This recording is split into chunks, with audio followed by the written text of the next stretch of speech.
Hi and welcome. In this video we are going to see about the Marathon 6 linked list contest winner question. Okay, so this problem is in interview coding, not in competitive coding. Okay, it is in interview coding linked list section. Fine.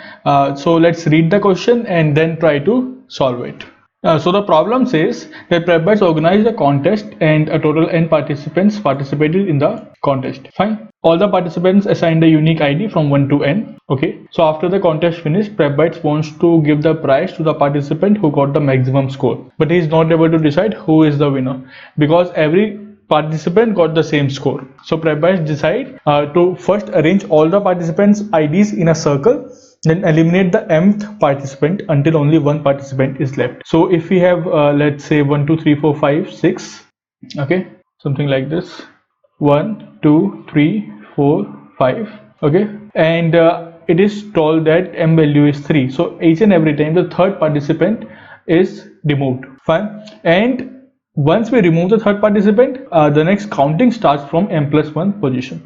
Fine. The next counting starts from m plus 1 position. So how it works like this. So we have 1 2 3 4 5. This is removed first, the third one. Then we start from this and start counting again 1 2 and we loop back. Okay, this is a circular linked list given. PrepBytes gave you a circular single linked list. So we loop back. So 1 2 and 3. This is the third participant, so this is removed. Then we begin from this position. So 1 2 and 3. So this is removed.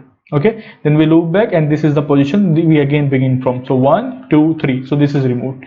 So the answer becomes 4 when n value is 5 and k value is 3. This is the last participant that is remaining, and that is also one of the test cases here. Fine. To understand it better, let's take another test case. So this time we have 5 and 8. So 1 2 3 4 5. Now in this particular case, 1 2 3 4 5 6 7 8, this is removed and we start from here. Then again 1 2 3 4 5 6 7 8, this is removed and we start from here again. Then 1 2 3 4 5 6 7 8, this is removed and we start from this position. Then 1 2 3 4 5 6 7 8, this is removed and the answer is the remaining participant ID, which is nothing but 1. So in this particular case the answer becomes 1. Fine. So we need to find out this particular answer. Okay, given the value of n and given the value of this is nothing but k. Fine. What will be the answer? And the participant ID will always be from 1 to n. So that is fine.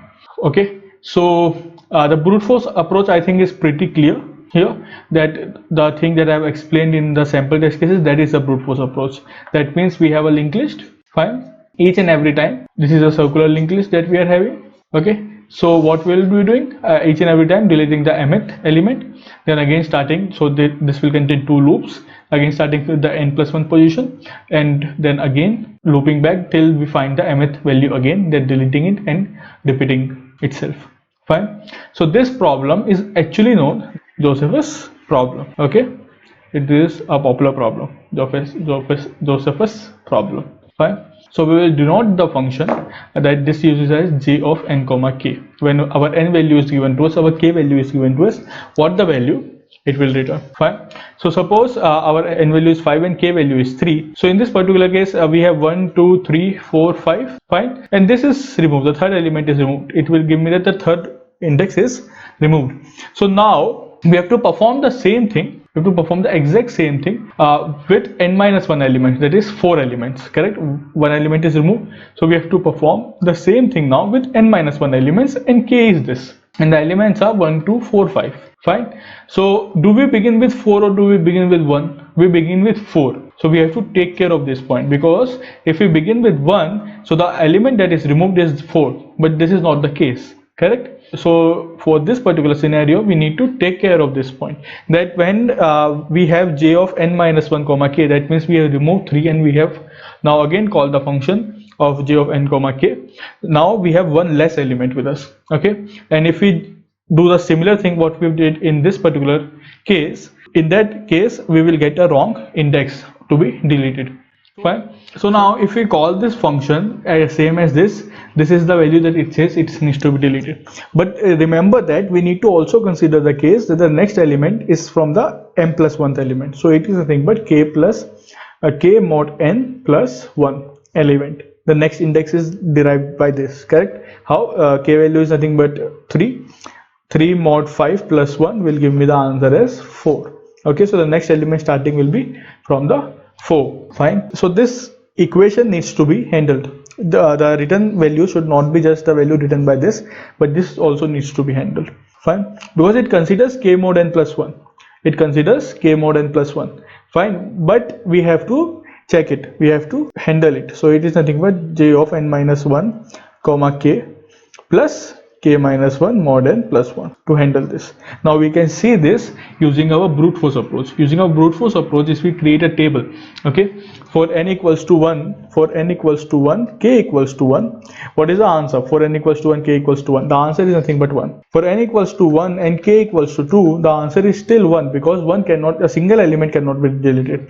N equals to 1, k equals to 3, the answer is still 1. Single element cannot be deleted. For n equals to 1 and for n equals to 2 and k equals to 1, if we write 1, 2, so this element is deleted, answer is 2. Now for n equals to 2 and k equals to 2, 1, 2, this element is deleted and the answer is 1. And if we go so on, let's say for 10, n equals to 10 and k equals to 10, so we will have a table of 10 cross 10. Fine, and in that table we can apply this and see whether it is holding fine or not. Okay, so let me just show you that table.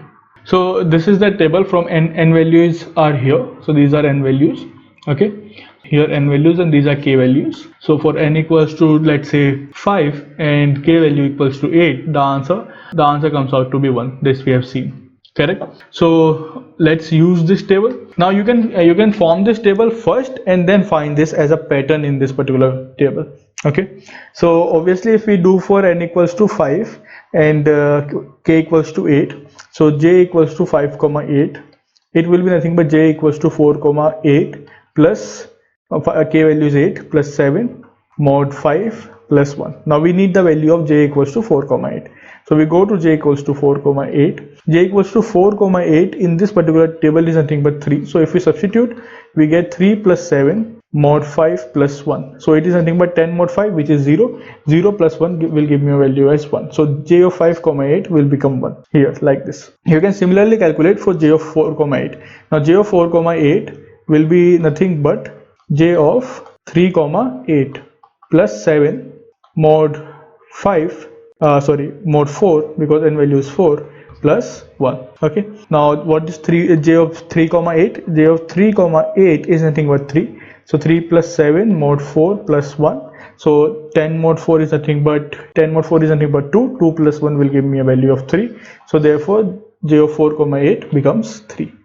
Okay, so this is the equation of the Jacob-Josephus problem, and this is a recursive equation. As you can see, for j of n comma k, we are calling j of n minus 1 comma k, then j of n minus 1 comma k will call j of n minus 2 comma k, and so on. It will keep calling, and then the value is calculated and returned. Okay, like this. Fine, so this is a recursive equation, but for the linked list part, we will change it into a iterative equation. Fine, so how can we change it into an iterative equation? So just see this part. If I run a loop for I equals to 1 to I less than equals to size of the array that we are having, that is the value of n, and I plus plus, this is the equation is nothing but result equals to result plus k minus 1 mod I plus 1. This is nothing but our iterative equation. Okay, as simple as that. So it is nothing but same k minus 1, what I have written, it is nothing but k minus 1 mod n plus 1, where n value, let's say n value is changing from n equals to 1 to n less than equals to size of the array. Okay, and here we are updating our result value as we go along. So first, let's say result is 0. So 0 plus k minus 1, k is, let's say, 8. So 7, 0 plus 7, and let's say the size n is nothing but currently 1. So mod 1 plus 1. Okay, so 0 plus 7, 7 mod 1 will be nothing but 0. So 0 plus 1 will give me 1. So the first column you can see is nothing but always 1. The first column is always 1. So we got the value of the first column. Now we move to the next column. We increment the value of n. Okay, so in the recursive equation we were going from j equals to 5 comma 8, but in the iterative equation we are going from 0 equals to j equals to 1 comma 8 to j equals to 5 comma 8. Step by step we are calculating the value and storing it in a result. Fine, so first one we got 1. Now n value will increase. Okay, Now we are calculating for j equals to n value will become 2 comma 8. How we got the previous result value, which was 1. So 1 plus k minus 1 mod n, so 1 plus 7 mod 2 plus 1, so 8 mod 2 is still 0, so 0 plus 1 will give me a 1 and it will return me to the result. So here the answer is nothing but 1. Now j equals to 2 comma 8 is calculated. Now n value will increase. Now we are calculating for j equals to 3 comma 8. Okay, previous result value we have. What is previous result? It is nothing but j of 2 comma 8. We already have this value, so we will use it here and in this particular equation. Fine. So we have changed the recursive code into an iterative code, and it is very simple. So now this result will directly tell me that which element will remain at the end of our linked list. Fine. So what I am doing, I will be just traversing the head pointer to this particular element, okay, making the next as null of that particular pointer and returning that head value. So only this one particular element's data will be printed at the end. Fine. So we just need to calculate directly that which element will remain, and for that we are using the Jacob problems and the equation, this equation. Okay, so this is the table that can be formed using a brute force, and after that table you can create this equation. Okay, or you can think of this as a recursive equation, that first we are calling for j of n comma k, then we call for j of n minus 1 comma k, but we have to consider the case that the element is starting from the next position, which is calculated by k mod n plus 1, okay, which is given to us by this, so therefore we get this particular equation, and using this particular equation we can calculate other values as well. Fine. And this particular equation can also be calculated using this table, and then we converted the recursive code into iterative code, so that it becomes simpler to read and understand and write also. Fine. Just a single for loop is enough, and once we get the result, we will just simply traverse it to the linked list node for that particular element, and we simply return it by making the next as null. Okay, now let's move on to the implementation for this particular problem. So let's see the implementation now. So the template is already provided, that is the linked list is created. We just need to complete this particular function. So here first let's have result equals to 0. Okay, so for int I equals to 1, I less than equals to the size, and I plus plus. Okay, you can just change it to n for simplicity, because we have just seen n everywhere. So n equals to 1 and n less than size n plus plus. Okay, so result equals to result plus m minus 1. So here in it we have m, right here mth element m minus 1 mod I mod n plus 1.